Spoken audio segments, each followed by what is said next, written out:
Kaon. Kaan, bebe.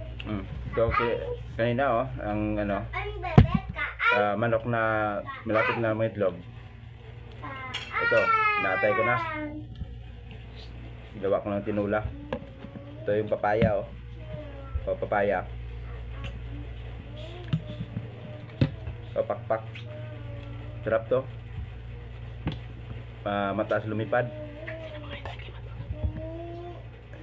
Ito paa.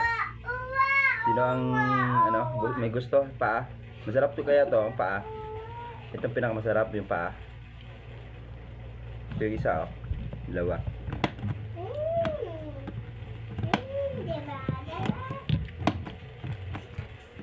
Ito sa akin, pakpak kasi mas gusto ko to dahil para mabilis lumipad. Taas lumipad.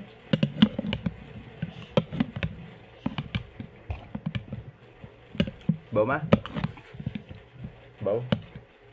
Sarap ng sabaw? Kasi malapit to mga itlog.